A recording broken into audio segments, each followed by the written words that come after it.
The Faroe Islands are located in a remote region of the North Atlantic Ocean. They rise out of the sea like a fortress. And the people that live there today are the ancestors of Vikings.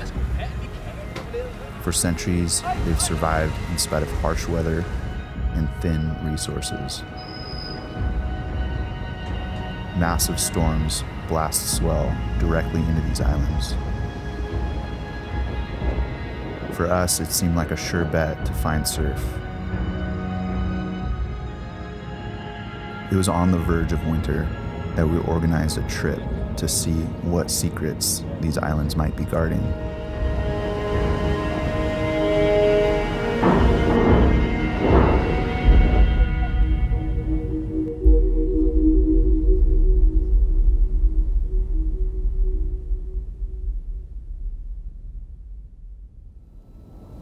Our crew assembled in Iceland, one of the few jump-off points to the Faroes.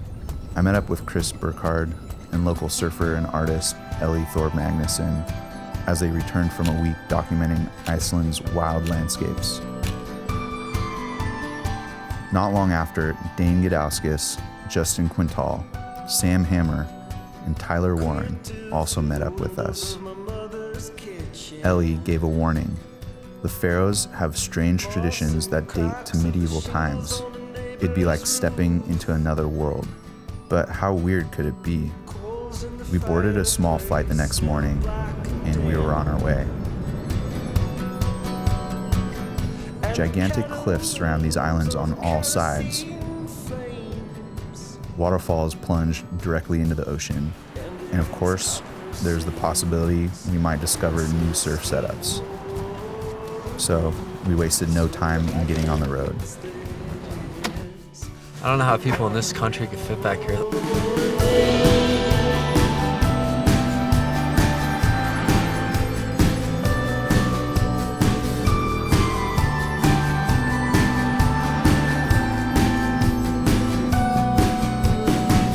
Cat calls for his morning milk. Here we got like 3 locations here we can surf. Did you guys see waves coming from this way? Begin to spin and imagine something where the garden was. Silver bark and yellow leaves replaced by cool steel. And the copper I can't believe it. We were driving down back from the beach and we kept having to stop like every 100 yards to take a photo. Because every little intricacy, there's all these little waterfall lakes. In terms of weather, the average rainfall here is over 260 days a year. Clear skies and calm water like what we were experiencing were practically unheard of. There's no swell in the water today. No, it's pretty much flat. We were seeing lots of activity in the North Atlantic swell charts, but none of it was showing here. What kind of dark magic was going on here? You think that's a wave, but it's not today. If you're like 6 inches tall, you'd be getting spit out of barrels right now, so. That night, we stayed in a small fishing village, a little perplexed about what was going on.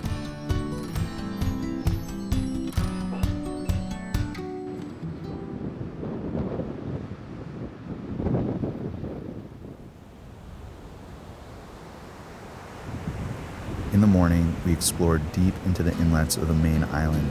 We came across a tiny bit of swell that was showing at the bottom of a narrow fjord. It was hard to believe waves could reach all the way in there.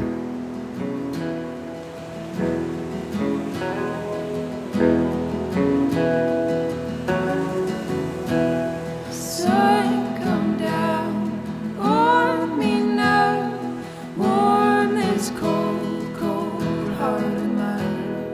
Troubles come and troubles go, may I see light through tired eyes.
An hour later, the waves vanished, and it was time to move on.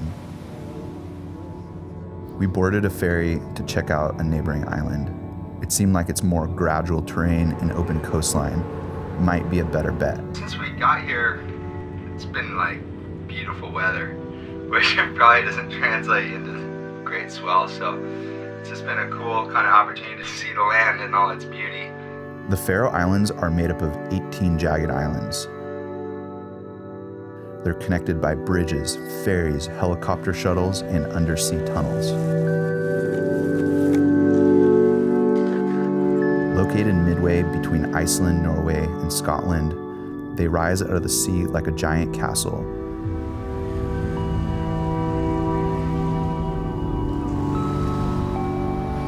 Even the largest swells are destroyed by huge cliffs and deep fjords.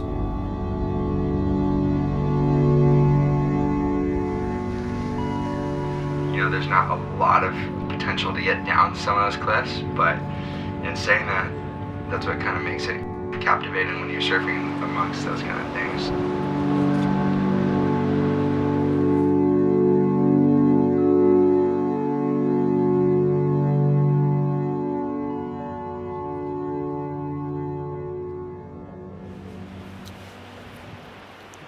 The Faroes are seriously one of the most complex places I've ever been. It's not so much the weather as it is just the intricacies of the bays, the way that the landscape is shaped, and the way that the swells interact with that.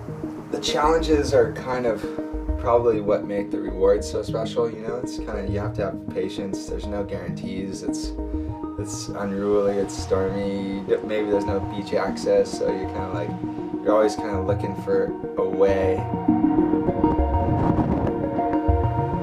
The huge amount of rainfall that the islands get runs into the sea in the most dramatic way. Anywhere you go, there are dozens of waterfalls in every direction. 2 sheep ran away, and one went in the river, and now it's on the ledge, and the other one got chased way up.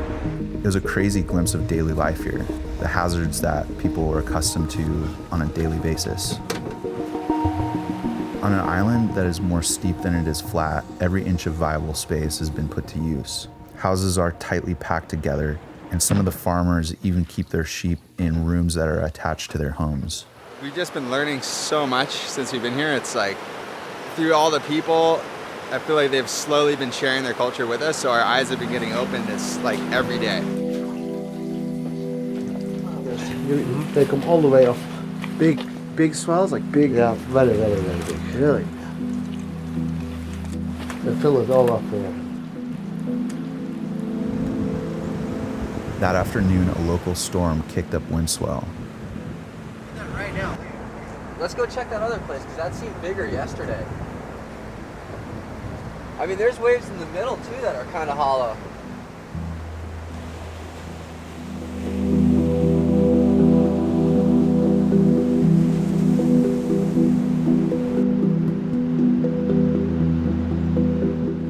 Look at that!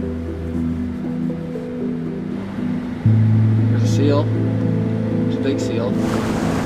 Oh, this looks good.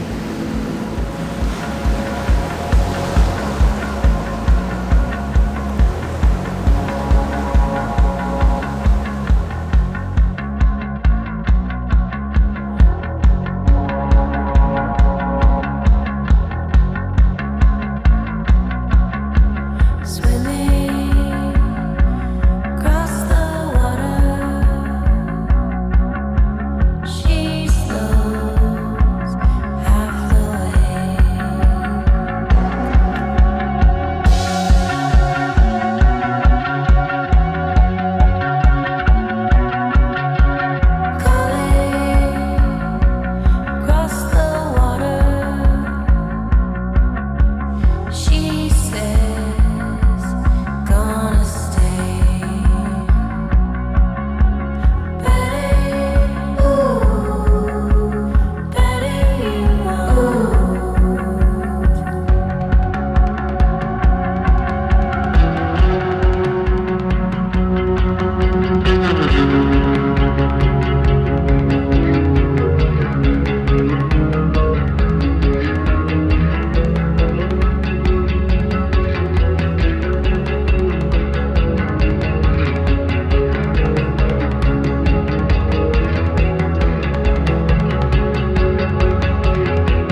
Driving through town later that evening, Chris noticed someone in a farmhouse wielding a blowtorch with people gathered around.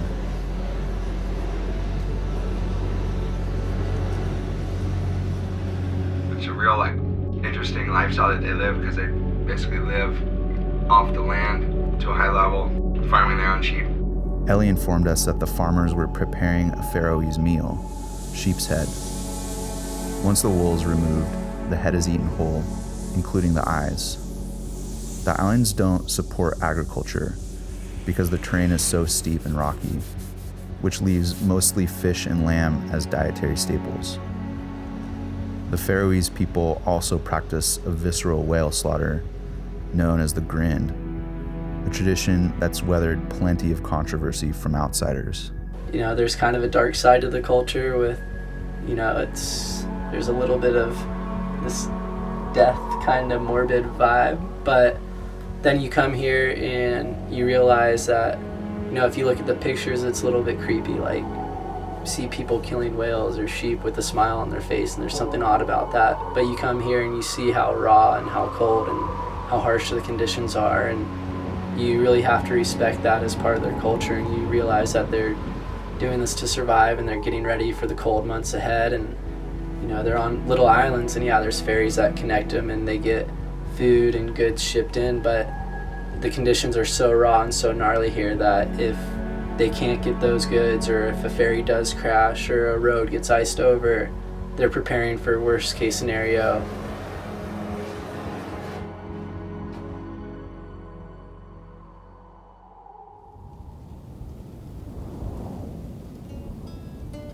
We ferried through the islands and moved strategically between the cottages that dot the coast, chasing any bit of surf we could find. The latest report predicted a swell was coming that was large enough to make it into even the tightest of inlets. While we waited for that big swell, we settled into a new lodging and surfed what remained of the wind swell.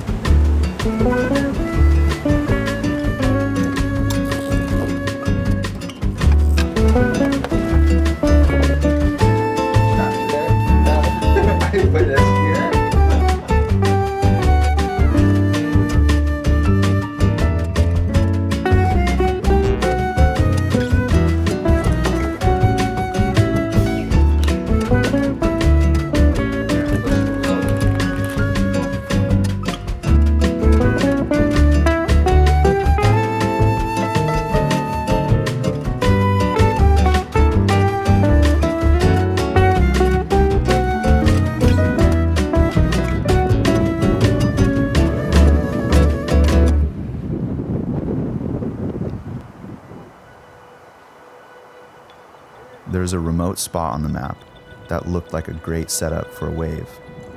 We left the road behind and headed into the mountains on foot.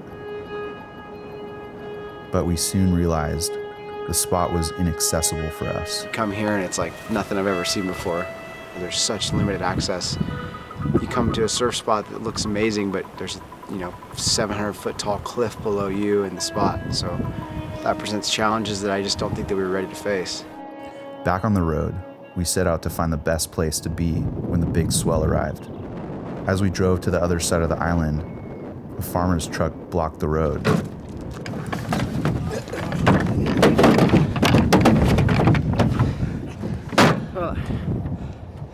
As we waited, Dane asked one of the shepherds for insight about surf spots. What we'd been missing this whole time was the inside track from the locals. I don't think it's good today, but it's the beach in the village. I don't think there's any problem in this village, anyway, on this island at all. To the beach, on Sandur or Húsavík. They're excellent. But in Húsavík, there is undercurrent. Yeah. In Húsavík, that can be dangerous. So if you meet some people there in Húsavík, they will tell you. At the end, there's quite some big waves sometimes. You can have waves at the fjord here up to 7-8 meters. The North Island. But they are too heavy for surfing, I believe. They're never too heavy for surfing. They're looking for the perfect storm. Yeah. there's one last cove that we hadn't checked yet.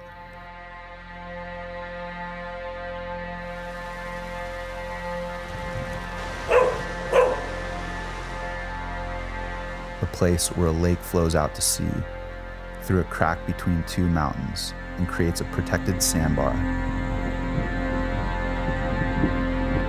But this too proved to be a dead end. This next day was the last chance to find out whether or not our surf trip through the Faroe Islands was no more than a wild goose chase.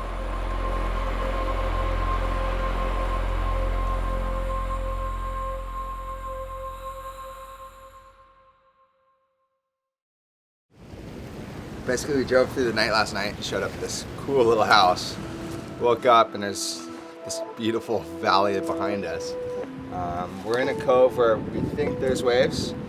It's small right now, there's not a lot of swell in the water, but we're kind of anticipating that this could be a good spot.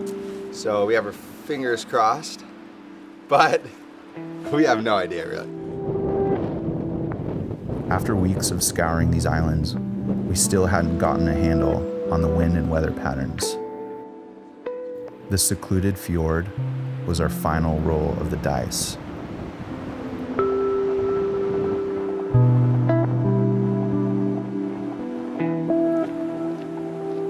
The next day we woke up early to see if the swell was showing. It's freezing and the wind's blowing like crazy. It's literally blowing the water back up the waterfalls that are coming down the cliffs. And I don't know, just feels like we're in a little miniature tornado because it's just hitting the sides of the headlands and swirling around.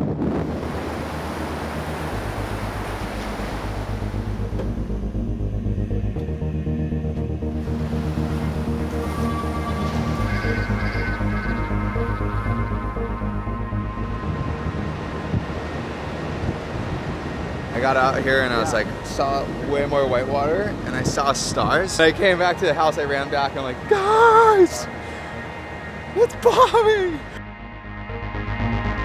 I'm keeping myself from you.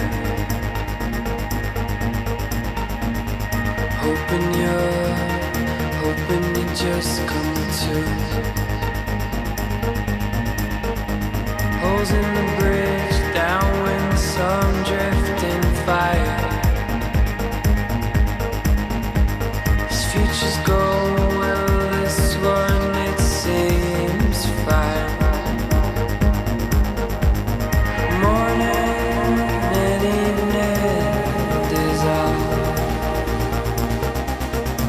Convinced I'd be free at dawn.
Oh, that was so fun. Finally the winds came offshore and the swell came up. That was the biggest swell that we've had the whole trip, and it was so nice. Her old man moved home. Everybody got a couple moments in the green room, and the way the water is so clear, it's just a joke. You're just... The crew spent the entire final day in the water, It was hard to believe how far we were from the rest of the world, getting waves like this and sharing it with just a few close friends. We're all there to keep each other company and learn and grow from one another, and that's sort of the beauty of like coming to these places is you learn a lot about yourself, and you learn a lot about the environment and how you're able to interact with that. And I think that everybody here left with a greater appreciation for the people here, greater appreciation for surfing in cold weather, because we're just here for a short bit of time, but we get a glimpse into the lives of the people that experience this every day. And I think you could never leave these islands without a huge amount of respect for those people. We had witnessed an ancient culture still alive, and traditions completely foreign to our understanding. The search through these islands had tested us. We realized just how difficult it is to find perfection in a place so rugged and weather-beaten, a place where even the simplest of necessities don't come easy. But it was those rare and hard-earned moments that gave me a deeper appreciation for the beauty that's only found in the remote and sometimes overlooked places of the world. But who are you to be oh when you're oh so blue? To be trying, you do everything you can. I gotta go back out. I just came in the front. I just wanted to see the boys and just get my psych. Look at that. Oh, she needs no man.